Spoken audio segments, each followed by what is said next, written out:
Hi and welcome to this quick tutorial. Today, I'll show you how to view your close friends list on Instagram using an Android phone. Whether you want to manage who sees your private stories or just check who's on your list, this guide will walk you through the simple steps. First, open the Instagram app on your Android phone. Now click the three horizontal lines at the top right corner. From the menu, scroll down and tap on Close Friends. Here, you will see the list of people you've added to your close friends.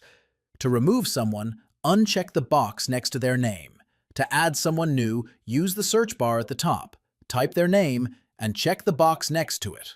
After making changes, tap Done at the bottom of the screen. Your close friends list will be updated. That's how you view and manage your close friends on Instagram. It's quick and easy. Don't forget to like this video and subscribe for more simple Instagram tips and tutorials.